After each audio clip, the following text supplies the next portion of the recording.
Hi viewers, welcome to meta style. வீடியோக்குள்ள போறதுக்கு முன்னாடி மெட்டா ஸ்டைல் சப்ஸ்கிரைப் பண்ணாதவங்க சப்ஸ்கிரைப் பண்ணிட்டு கொஞ்சம் சப்போர்ட் பண்ணுங்க. வாங்க வீடியோக்குள்ள போகலாம். கார்த்தி ரேவதி சீரியல்ல என்ன எபிசோடுன்னு பார்க்கலாமா?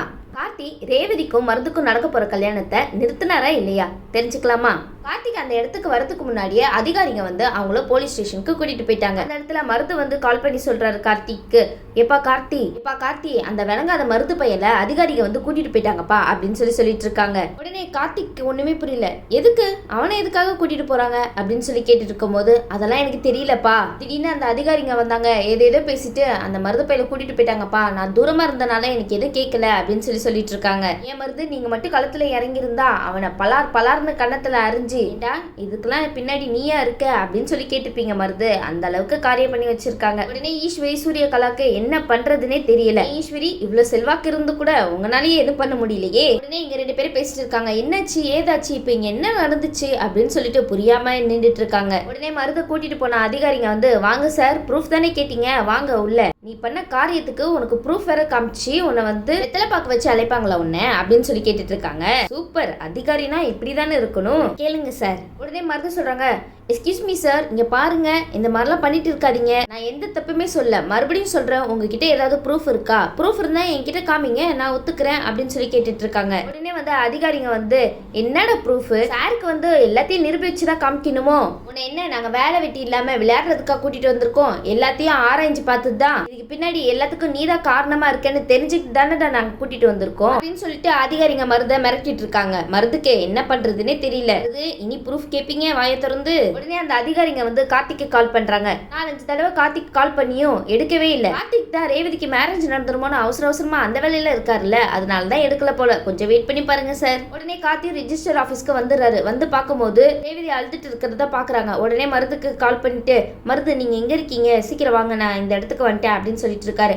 உடனே சகல, நான் இங்கதான் சகல இருக்கேன், நான் வந்து உங்களை பாக்குறேன் அப்படின்னு சொல்லிட்டு மருது வந்து கார்த்தியை பார்க்க போறாரு. என்னாச்சு, என்ன நடந்துச்சு இங்க, ஏன் ரேவதி அழுதுட்டு இருக்கா அப்படின்னு சொல்லி கேட்டுருக்கும் போது, அதான் ஆல்ரெடி சொன்னல சகல, அதிகாரிங்க வந்து அவளை புடிச்சிட்டு போயிட்டாங்க, அதனாலதான் ரேவதி வந்து அழுதுட்டு இருக்கா அப்படின்னு சொல்லிட்டு இருக்கும் போது, உடனே ஈஸ்வரி, ரேவதி, சூரியகலா 3 பேரும் சேர்ந்து வீட்டுக்கு போயிடுறாங்க. உடனே ஈஸ்வரி வந்து யோசிச்சுட்டே இருக்காங்க. சூரியகலாவை பார்த்துட்டு, சூரியகலா இங்க என்னதான் நடக்குது, உன் அண்ணன் தானே, இல்ல அது கூட பொய்யான விஷயமா? உடனே ஈஸ்வரி கேக்குறாங்க, ஓ அண்ணன் மேல என்னென்னவோ சொல்லிட்டு இருக்காங்களே, அதெல்லாம் உண்மையா அப்படின்னு சொல்லி கேட்டு இருக்கும் போது சொல்றாங்க, ஆன்ட்டி நீங்க கொஞ்சம் பொறுமையா இருங்க, இதை பத்தி நான் என்ன ஏதுன்னு விசாரிக்கிறேன், எங்க அண்ணன் அப்படிப்பட்டவெல்லாம் கிடையாது, நீங்க தயவு செய்து எங்க அண்ணன் மட்டும் தப்பா நினைச்சிடாதீங்க அப்படின்னு சொல்லிட்டு இருக்காங்க. உடனே ஈஸ்வரி வந்து கோவமா கேக்குறாங்க, எப்படி தப்பானவன் இல்லைன்னு சொல்லுவேன், அந்த மாதிரி இன்னைக்கு நடந்திருக்கு, நம்ம ஏதோ ஒண்ணு நினைச்சு போய் என் பொண்ணுக்கு சந்தோஷமா கல்யாணம் பண்ணி வைக்கலாம்னு நான் நினைச்சு வந்தேன், ஆனா அது உங்களாலேயே நடக்காம போயிடுச்சே, அப்படி என்ன உங்க அண்ணன் பண்ணி வச்சிருக்கான் சொல்லு அத அப்படின்னு சொல்லி கேட்கும் போது, ஆன்ட்டி நீங்க எத்தனை தடவை கேட்டாலும் எனக்கு இதை பத்தி தெரியல ஆன்ட்டி, ஏதாவது ராங் இன்ஃபர்மேஷனா தான் இருக்கும், அது வரைக்கும் நீங்க கோவப்படாதீங்க ஆன்ட்டி, நான் என்ன ஏதுன்னு விசாரிச்சுட்டு வரேன் ஆன்ட்டி, நீங்க அது வரைக்கும் கோவப்பட்டு எங்களை தப்பானவங்க மட்டும் நினைக்காதீங்க, நாங்க நல்ல ஃபேமிலில இருந்து வந்தவங்க அப்படின்னு சொல்லிட்டு இருக்காங்க. உடனே ஈஸ்வரி வந்து, ஏதோ பண்ணு, நீங்க மட்டும் தப்பானவங்க மட்டும் எனக்கு தெரிஞ்சிச்சு, அதுக்கப்புறம் நான் என்ன பண்ணுவேன்னு தெரியும்ல அப்படின்னு சொல்லிட்டு ஈஸ்வரி ரொம்ப கோபமாவே மிரட்டிட்டு இருக்காங்க சூரியகலாவை. என்ன சூரியகலா, ஈஸ்வரியோட மருமகம் தெரியுதா, இதுதான் ஈஸ்வரி, பார்த்து பக்குவமா நடந்துக்கோங்க, அவங்களுக்கு மட்டும் உண்மை தெரிஞ்சிச்சு உங்க 2 பேரையும் சும்மா மட்டும் விட மாட்டாங்க, பாத்துக்கோங்க. மறுபடியும் அதிகாரிங்க வந்து சொல்றாங்க, அந்த கார்த்தி தம்பிக்கு கால் பண்ணி பாருப்பா அப்படின்னு சொல்லும் போது, சார் அப்படின்னு சொல்லிட்டு கால் பண்றாங்க. உடனே வந்து கார்த்தி வந்து கால் அட்டென்ட் பண்ணிட்டு, சொல்லுங்க சார் என்ன விஷயம் அப்படின்னு சொல்லி கேட்டுட்டு இருக்கும் போது, இந்த கடத்தலுக்கு பின்னாடி இருந்த ஆளை நாங்க கையங்களவுமா புடிச்சிட்டோம் சார் அப்படின்னு சொல்லிட்டு இருக்காங்க. நான் கார்த்திகைக்கு இன்னும் தெரியல மருதுதான் அந்த ஆளுன்னு, ஆனா மயில்வாகனம் வந்து கார்த்திகிட்ட சொல்லும் போது அவங்கள எந்த விஷயத்துக்காக புடிச்சிட்டு போயிருக்காங்கன்னு தான் தெரியல தவிர இதுக்கு பின்னாடி இருக்கிற காரணம் இதுதான்னு கார்த்திகைக்கு தெரியல. உடனே அந்த அதிகாரிங்க சொல்றாங்க, சரி சார் உங்களால ஸ்டேஷன் வரைக்கும் வர முடியுமா, நீங்க வந்தா கொஞ்சம் நல்லா இருக்கும் அப்படின்னு சொல்லிட்டு இருக்காங்க. உடனே கார்த்தியும், சரி சார் நான் அந்த இடத்துக்கு வரேன், மத்ததெல்லாம் தெளிவா அங்க பேசிக்கலாம் அப்படின்னு சொல்லிட்டு கார்த்தி உடனே ஸ்டேஷன் கிளம்பி போயிட்டு இருக்காரு. பாவப்பா கார்த்தி, எப்ப பாரு எங்கேயாவது சுத்திட்டு இருக்கிறதே வேலையா கொடுத்துட்டு இருக்காங்கப்பா, பாவம் அவரும் எந்தெந்த விஷயத்துக்கு தான் அலைஞ்சிட்டே இருப்பாரு, கொஞ்சம் ரெஸ்ட் கொடுங்க. உடனே கார்த்தி வந்து மயில்வாகனத்தை பார்த்துட்டு, சரி இந்த மாதிரி வந்து அதிகாரிங்க வந்து என்ன கூப்பிடுறாங்க, நான் போயிட்டு வந்துடுறேன் அப்படின்னு சொல்லும் போது, இருப்பா நானும் வரேன், நீ விட்டுட்டு போயிடாத, நானும் உன் கூட வரேன், நானும் வந்து தெரிஞ்சுக்கிறேன் என்ன நடக்குது ஏது நடக்குதுன்னு அப்படின்னு சொல்லிட்டு மருது கார்த்தியோடவே சேர்ந்து கிளம்பி போயிடுறாரு. போங்க மருது போங்க, நீங்க இருந்தாதான் அந்த இடத்துல இன்னும் சுவாரஸ்யமாவே இருக்கும், இந்த இடத்துல ரேவதி தான் கஷ்டப்பட்டு ரொம்ப அழுதுட்டே இருக்காங்க. ரேவதி வந்து யோசிக்கிறாங்க, ஏன் அம்மா இப்படி எல்லாம் பண்ணிட்டு இருக்காங்க, என்னதான் ஆச்சு அவங்களுக்கு? உடனே இந்த பக்கம் வந்து கார்த்தியை வேற ஒரு பக்கம் அதிகாரிங்க கூட்டிட்டு போயிட்டாங்களே, என்னாச்சு, என்ன ப்ராப்ளம், என்னென்னவோ சொல்றாங்க, இதை நம்பலாமா நம்ப வேணாமா அப்படின்னு சொல்லிட்டு ஒரே குழப்பத்திலேயே இருக்காங்க. ரேவதி நீங்க எதுவுமே பண்ண வேணாம், இந்த குழப்பத்தோடயே இருங்க, கார்த்தி எல்லாத்தையுமே சுலபமா முடிச்சு வச்சிருவாரு. ஈஸ்வரிக்கு வந்து இப்போதைக்கு உள்ள கவலை என்னன்னா, மருத வந்து அதிகாரிங்க இழுத்துட்டு போயிட்டாங்களே எல்லாம் கவலை கிடையாது, அந்த டிரைவர் பையன் கார்த்திக் கிட்ட மறுபடியும் தோத்துட்டே இருக்கோமேன்றதான் கவலை. அததான் இப்ப யோசிச்சுட்டு இருக்காங்க ஈஸ்வரி. என்னடா இது, என்ன ஒரு ஸ்டெப்பு மூவ் பண்ணாலும் ஏதாவது ஒண்ணு நடக்குது. நம்மளும் ஆரம்பத்துல இருந்து எவ்வளவு முயற்சி செஞ்சிருக்கோம், ஆனா ஒரு தடவையும் முயற்சியில இருந்து நான் தோல்வி அடைஞ்சிருக்கேனே தவிர நான் என்னைக்குமே எந்த பிளான்லயும் ஜெயிச்சதே கிடையாது. ஏதாவது ஒரு தடங்கள் இல்லைன்னா அந்த கார்த்தி டிரைவர் பையன் வந்துட்டு அவன் ஒரு பக்கம் ஏதாவது பண்ணி எல்லாமே சொதப்பல்ல தான் போய் முடியுது. ஈஸ்வரி அப்படி இருந்து கூட பிளானுக்கு மேல பிளான் தானே போட்டுட்டு இருந்தீங்க. ஈஸ்வரி இருக்கிற கோவத்துக்கு யாராவது கையில மாட்டினா அவ்வளவுதான் போல போட்டுருவாங்க, அந்த அளவுக்கு உச்சக்கட்ட கோவத்துல இருக்காங்கப்பா. உடனே கார்த்தி வந்து ஸ்டேஷனுக்கு போயிட்டு அதிகாரி கிட்ட பேசிட்டு இருக்காங்க. சொல்லுங்க சார் அப்படின்னு சொல்லிட்டு, வாங்க கார்த்தி, உங்களுக்காக தான் இவ்வளவு நேரம் வெயிட் பண்ணிட்டு இருந்தேன், நீங்க எங்களுக்கு கொடுத்த பொறுப்பை நாங்க கச்சிதமா நிறைவேற்றிட்டோம், நீங்க சொன்ன மாதிரியே அதுக்கு ஹெட்டை நாங்க கை கழுவமா புடிச்சிட்டோம் சார் அப்படின்னு சொல்லிட்டு இருக்காங்க. கார்த்தி சொல்றாங்க சூப்பர் சார் அப்படின்னு சொல்லிட்டு இருக்காங்க. உடனே அதிகாரிங்க சொல்றாங்க, இதுக்கு பின்னாடி இருக்கிற ஹெட் ஆல்ரெடி நீங்க சொன்ன மாதிரி ரேவதியை கடத்தி செங்கச்சூளையில மறைச்சு வச்சிருந்தால, அதுக்கு பின்னாடி முழுக்க இவனும் ஒரு காரணமா தான் இருக்கான் அப்படின்னு சொல்லிட்டு இருக்காங்க.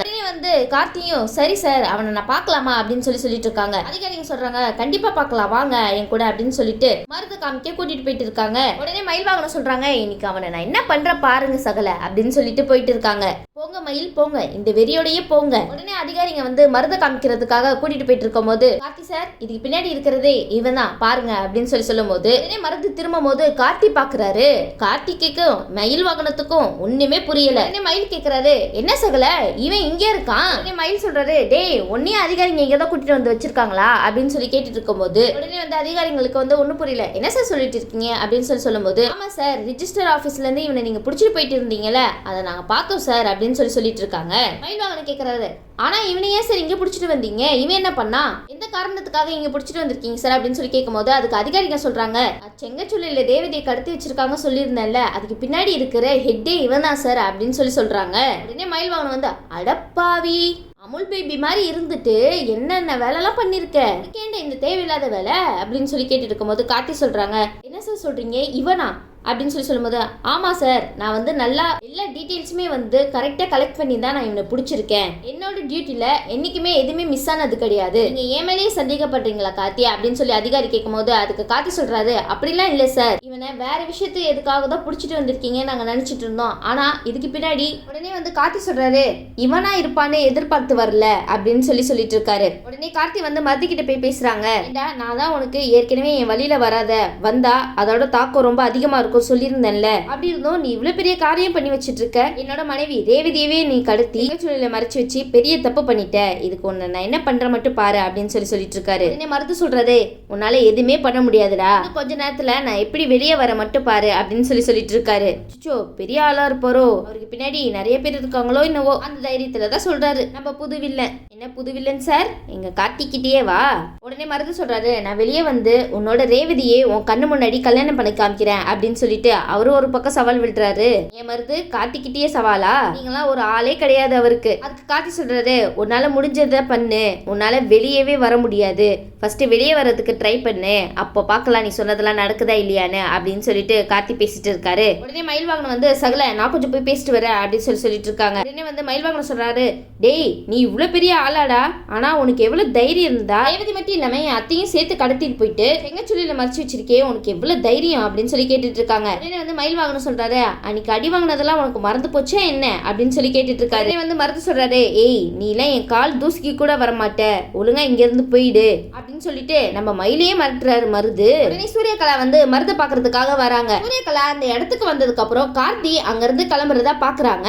உடனே ஓ இதுக்கு பின்னாடி இருக்கிற பெரிய காரணமே நீதானா, அப்பவே நினைச்சேன் எங்க அண்ணனை தேவையில்லாம நீதான் மாட்டி விட்டுருக்க அப்படின்னு சொல்லிட்டு சூரியகலா வந்து உடனே இந்த விஷயத்த ஈஸ்வரி ஆண்டி கிட்ட சொல்லணுமே அப்படின்னு சொல்லி நினைச்சிட்டு இருக்காங்க. ஃபர்ஸ்ட் மருதண்ணனை போய் பாருங்க சூரியகலா, அப்புறமா கம்ப்ளைண்ட் பண்ணிக்கலாம் ஈஸ்வரி கிட்ட. போங்க போங்க, உங்க அண்ணன் பயங்கரமா அங்க அடி வாங்கிட்டு இருக்காரு, முதல்ல அதை போய் தடுத்து நிறுத்துங்க. உடனே வந்து அதிகாரி கிட்ட கேக்குறாங்க, சார் ஏன் சார் இவனை இங்க கூட்டிட்டு வந்தீங்க, அவன் அப்படி என்ன தப்பு பண்ணா அப்படின்னு அப்படின்னு சொல்லி கேட்டுட்டு இருக்கும்போது இந்த மாதிரி ரேவதியும் ஐஸ்வர்யா அம்மாவையும் கடத்தி வச்சதே இவன் தான் அப்படின்னு சொல்லி சொல்ல உடனே சூரியகலாக்கு பெரிய ஷாக். சூரியகலா வந்து அந்த அதிகாரியை பத்தி கேட்கறாங்க. என்ன சார் சொல்றீங்க அப்படின்னு சொல்லி கேட்டு இருக்கும்போது ஆமாமா உங்களுக்கு எல்லாம் திருப்பி திருப்பி சொல்லிட்டு இருப்பாங்களா, போமா நீ முதல்ல வெளியே அப்படின்னு சொல்லி சொல்றாங்க. உடனே சூரியகலா சொல்றாங்க சார் மருதி என்னோட அண்ணன் சார், நான் அவனை பார்க்கணும் சார் அப்படின்னு சொல்லி கேட்டிருக்கும் போது இப்போதைக்கு அவனை யாரும் பார்க்க முடியாது, டைமிங் முடிஞ்சிருச்சுமா அப்படின்னு சொல்லிட்டு இருக்காங்க. உடனே சூரியகலாக்கு என்ன பண்றதுன்னே தெரியல. சரி நான் அங்க இருந்து கிளம்பி போயிடுறாங்க. கிளம்பி போயிட்டு சரி இப்போ வந்து இந்த மாதிரி அதிகாரிங்க வேற சொல்றாங்களே, இவன் என்ன பண்ணி வச்சு தொலைஞ்சான்னு வேற தெரியலையே, கரெக்டா அவன்கிட்ட பேசி எதையாவது தெரிஞ்சுக்கலான்னு பார்த்தா